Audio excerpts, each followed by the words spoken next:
ഇന്നത്തെ റെസിപ്പി ഒരു മത്തി ഫ്രൈ ആണ്. പലർക്കും അറിയുന്ന ഒരു കാര്യമാണിത്. എന്നാലും പലരും പല രീതിയിലായിരിക്കും ഈ ഒരു മത്തി ഫ്രൈ ചെയ്തിട്ടുണ്ടാവുക. അപ്പോൾ ഞാൻ എൻ്റെ രീതിയിൽ എങ്ങനെയാണ് മത്തി ഫ്രൈ ചെയ്യുന്നത് എന്ന് കാണിച്ചു തരാം. നിങ്ങൾക്ക് ഈ റെസിപ്പി ഇഷ്ടമായിട്ടുണ്ടെങ്കിൽ നിങ്ങളിതൊന്ന് ട്രൈ ചെയ്ത് നോക്കാം. അപ്പോൾ നമുക്കിത് എങ്ങനെയാണ് തയ്യാറാക്കുന്നത് എന്ന് നോക്കാം.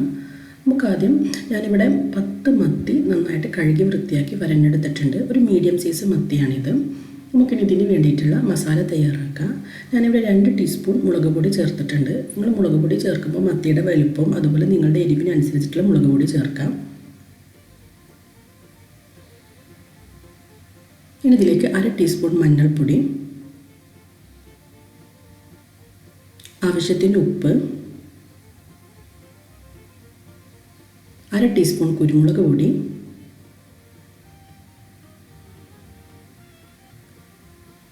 1 ടീസ്പൂൺ ഇഞ്ചി വെളുത്തുള്ളി പേസ്റ്റ്,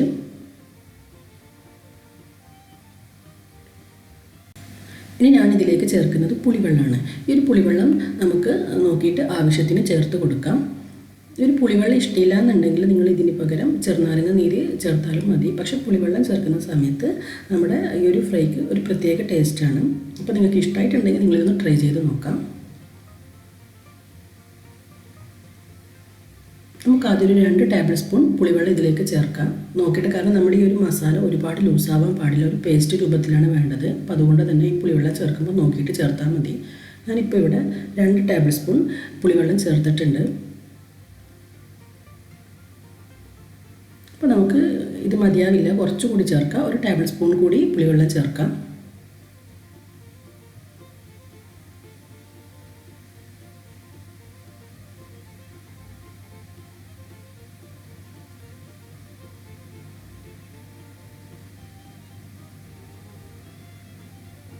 ഇപ്പോൾ നമ്മുടെ മസാല ഇവിടെ റെഡി ആയിട്ടുണ്ട്. ഇതിൽ കൂടുതൽ ലൂസാക്കി എടുക്കരുത്, അപ്പോൾ പിന്നെ നമ്മുടെ മത്തിയിൽ ശരിക്കും ഈ ഒരു മസാല പിടിക്കില്ല. ഇനി നമുക്ക് നമ്മൾ നേരത്തെ കഴുകി വെച്ച മത്തി എടുത്തിട്ട് ഈ മത്തിയിലേക്ക് മസാല നന്നായിട്ട് തേച്ച് പിടിപ്പിച്ച് കൊടുക്കണം.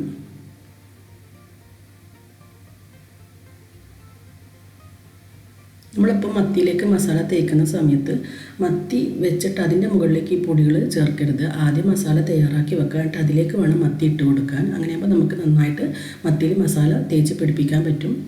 അതുപോലെ ഈ ഒരു മത്തിയുടെ ഈ ഒരു വരൻ്റെ ഭാഗത്തും അതുപോലെ ഉൾഭാഗത്തെല്ലാം നന്നായിട്ട് മസാല തേച്ച് പിടിപ്പിക്കണം.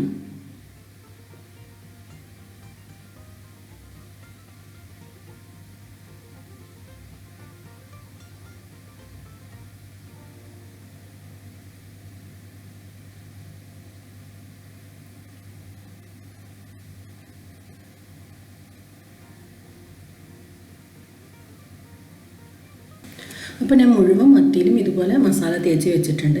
ഇനി നമുക്ക് ഈ മീനെ മിനിമം 1 മണിക്കൂറെങ്കിലും റെസ്റ്റ് ചെയ്യാൻ വെക്കണം. നമ്മൾ ഏത് മീൻ ഫ്രൈ ചെയ്യുന്ന സമയത്തും മസാല തേച്ച് കുറച്ച് വെച്ചിട്ട് വേണം ഫ്രൈ ചെയ്യാൻ. അങ്ങനെയാണെങ്കിൽ മാത്രമേ നമ്മുടെ ഈ ഒരു മസാല മീനിൻ്റെ ഉള്ളിൽ നന്നായിട്ട് പിടിക്കുകയും അതുപോലെ ഫ്രൈ ചെയ്യുന്ന സമയത്ത് നല്ല ടേസ്റ്റ് ഉണ്ടാവുകയും ചെയ്യും. അപ്പോൾ അതുകൊണ്ട് കുറച്ച് സമയം എന്തായാലും ഒന്ന് റെസ്റ്റ് ചെയ്യാൻ വെക്കാം. ഇനി നമുക്കിതിന് ഫ്രൈ ചെയ്തെടുക്കാം. ഒരു പാൻ വെച്ച് പാനിൽ ചൂടായി വരുമ്പോൾ നമുക്കിതിലേക്ക് ഓയിൽ ഒഴിക്കാം. ഞാനിവിടെ വെളിച്ചെണ്ണയാണ് എടുത്തിട്ടുള്ളത്. ഈ ഒരു മത്തി വെളിച്ചെണ്ണയിൽ ഫ്രൈ ചെയ്യുമ്പോൾ ഒരു പ്രത്യേക ടേസ്റ്റാണ്. അപ്പോൾ നിങ്ങളടുത്ത് വെളിച്ചെണ്ണ ഉണ്ടെങ്കിൽ വെളിച്ചെണ്ണയിൽ തന്നെ ഫ്രൈ ചെയ്തെടുക്കാം. എണ്ണ നന്നായി ചൂടായിട്ടുണ്ട്. നമുക്കിതിലേക്ക് കുറച്ച് കറിവേപ്പില ചേർത്ത് കൊടുക്കാം.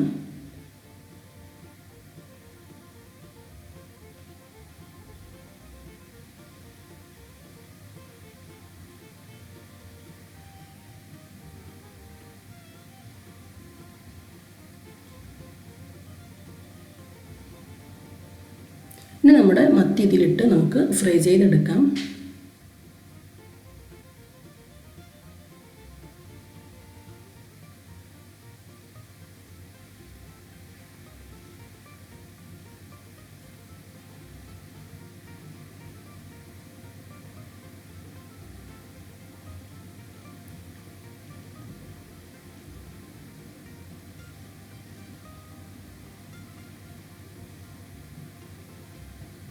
ഇപ്പോൾ അടിഭാഗം ഫ്രൈ ആയിട്ടുണ്ട്. ഇനി നമുക്കിതിനെ തിരിച്ചിടാം. നമ്മൾ ഈ ഒരു മത്തി ഇട്ടതിന് ശേഷം ഒരുപാട് തവണ ഇങ്ങനെ തിരിച്ചിട്ട് കളിക്കരുത്. കാരണം മത്തി ഒന്ന് ഫ്രൈ ആയി വന്നതിന് ശേഷം നമ്മളിങ്ങനെ തിരിച്ചിടുന്ന സമയത്ത് പൊട്ടിപ്പോകാനുള്ള സാധ്യതയുണ്ട്. അപ്പോൾ അതുകൊണ്ട് അടിഭാഗം നന്നായിട്ട് ഫ്രൈ ആയതിനു ശേഷം മാത്രം തിരിച്ചിടാം.